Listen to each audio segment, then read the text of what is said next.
Hi viewers, வணக்கம். Welcome to Gangai herbal kitchen. இன்னைக்கு Gangai herbal கிச்சனில் சூப்பரான சிகப்பு அரிசி ஆப்பம் பண்ணியிருக்கோம். அருமையாக இருக்கும், ட்ரை பண்ணி பாருங்கள். சிகப்பு அரிசி ஒரு டம்ளர்னா அதே மாதிரி பச்சரிசி ஒரு டம்ளர். நம்ம ஆப்பத்துக்கு அதானே ஊற வைப்போம். 1/4 டம்ளருக்கு கொஞ்சம் கம்மியாக உளுந்து, வெந்தயம், அவ்வளோதாங்க. ஊற வச்சு அரைச்சிட்டு எப்பயும் புளிக்க வைக்கிற மாதிரி நல்லா உப்பி மேலே எழுந்து வந்த உடனே கலக்கிட்டு உப்பு கரெக்டாக இருக்கான்னு பார்த்துட்டு அப்படியே நீங்கள் ஆப்பம் ஊற்ற ஆரம்பிச்சிடலாம். இட்லி மாவாக இருந்தாலும் தோசையாக இருந்தாலும் எதுவாக இருந்தாலும் நல்லா புளிக்கணுங்க. புளிக்காமல் சாப்பிடக்கூடாது.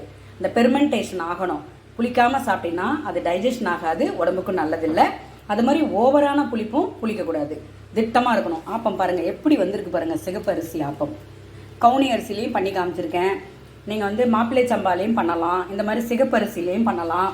கேரளா ரைஸ், மட்டை அரிசின்னு சொல்லுவாங்க, அதுலேயும் பண்ணலாம். நீங்கள் ரேஷன் அரிசியில் கூட ஒரு டம்ளர் பச்சரிசி கலந்துக்கோங்க, அதுவும் நல்லா தான் வரும். நான் ட்ரை பண்ணியிருக்கேன். ஆனால் இதில் பச்சரிசி, நான் கடை பச்சரிசி தான் கலந்தேன். ஆனால் ரேஷன் பச்சரிசி கலந்தாலும் சூப்பராக வரும். ட்ரை பண்ணி பாருங்கள். ஒரு டம்ளர் எந்த அரிசி, பாரம்பரியமான அரிசி எதுவாக இருந்தாலும் எடுத்துக்கோங்க. ஆனால் அந்த ஒயிட்டை கொஞ்சம் தவிர்த்துட்டு இந்த மாதிரியான பாரம்பரிய அரிசிக்கு கொஞ்சம் மாறுங்க. அதே மாதிரி கேழ்வரகும் ஊற வச்சு கேழ்வரகு ஆப்பமும் நான் ட்ரை பண்ணி உங்களுக்கு காமிக்கிறேன். நல்லாயிருக்கும்.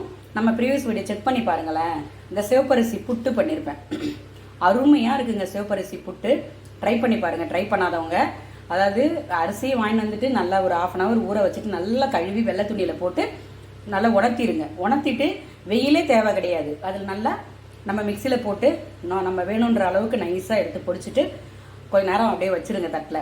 அதுக்கப்புறம் நீங்கள் தண்ணியை கொதிக்க வச்சு புட்டு பதத்துக்கு பிசைஞ்சு எடுத்துக்கிட்டு புட்டு பண்ணுங்களேன். இனிப்பு புட்டும் பிரமாதமாக இருக்குது, காய்கறிலாம் சேர்த்த புட்டும் நல்லா இருக்குது.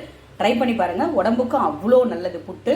அதனால் நான் அடுத்த வாரம் கம்பு புட்டு செய்யலான்னு இருக்கேன். அடுத்த வாரம் கம்பு புட்டு பண்ணலாம் அப்படின்னு இருக்கேன். ஏன்னா எங்களுக்கு ஹீட் பாடின்றதுனால எங்களுக்கு கேழ்வரகு ரொம்ப கம்மியாக தான் சேர்ப்போம். ஆனால் கேழ்வரகு நிறைய சத்துக்கள் இருக்குது. அது ஒவ்வொருத்தருக்கு உடம்பு பொறுத்து தான். நாங்கள் கம்பு நிறைய எடுத்துப்போம், கேழ்வரகை கொஞ்சமாக எடுத்துப்போம். ஓகேங்களா? ட்ரை பண்ணி பாருங்கள். நம்ம களி வீடியோவும் போட்டிருப்பேன், அதுலேயும் நான் சொல்லியிருப்பேன் எந்தெந்த உடம்புக்காரங்க எது எடுத்துக்கலான்னு. நம்ம களி வீடியோவும் நம்ம சேனலில் போட்டிருக்கேன். வேணுன்றவங்க போய் ட்ரை பண்ணி பாருங்கள். களியும் சூப்பராக இருக்கும். கூழும் பண்ணி நான் போட்டிருக்கேன், அதையும் பாருங்கள். ஆனால் இந்த மாதிரியான இதையே இட்லியும் ஊற்றிக்கலாம், தோசையும் ஊற்றிக்கலாம். அதுதான் நான் இட்லிக்கு ஊற வச்சு அரைச்சிருந்தேன், அதுவும் சூப்பராக இருக்கும். இட்லி நான் உங்கள்கிட்ட காமிக்கிறேன். காலையில் ஊற்றிட்டு காலையில் வெஜிடபிள் குருமா, என்ன பன்னீர் பட்டர் மசாலா பண்ணணும் அப்படின்னா தேங்காய் பால்னால் எங்கள் வீட்டில் ரொம்ப பிடிக்கும். காலையில் ஆல்கலாய்டு சத்துக்கள் நிறைந்த உணவுகளை எடுத்துக்கணும். அதனால் இதை ட்ரையல் பண்ணி பார்த்தேன். இந்த ஆப்பம் அப்படின்னாலே எங்கள் வீட்டில் இந்த பசும்பாலும் அந்த நாட்டு சக்கரை இல்லை கருப்பட்டி போட்டு சாப்பிடுவாங்க. ரொம்ப பிடிக்கும், நல்லாயிருக்கும், டேஸ்ட்டாக இருக்கும். இப்போ ஊற்றி பார்த்தேன் 2. நாளைக்கு காலையில் ஆப்பம் தேங்காய் பால் தான் பிரமாதமான ஒரு உணவு, அருமையாக இருக்கும். ட்ரை பண்ணி பாருங்கன்னு பாருங்க.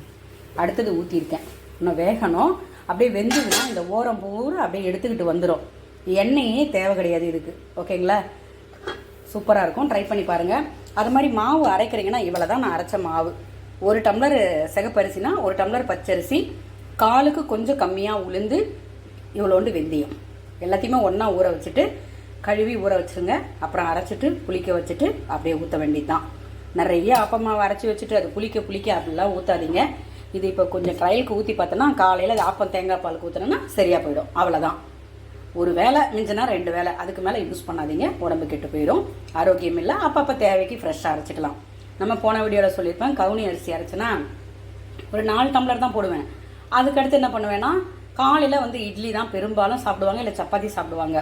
இப்போ கிளைமேட் மாறி வர்றதுனால அது ஆவியில் வெந்த பொருள் கொடுக்கலாம் அப்படின்றதுனால தான் மாற்றி நான் கவுனி அரிசி இந்த மாதிரி இப்போ இந்த சிவப்பு அரிசி ஊற வச்சுருக்கேன்னா அதுக்கப்புறம் மாப்பிள்ளை சம்பா, இப்படி மாற்றி நான் ஊற வைப்பேன். ஒயிட் இட்லி சாப்பிட்டு ரொம்ப நாள் ஆச்சு. ஓகேங்களா?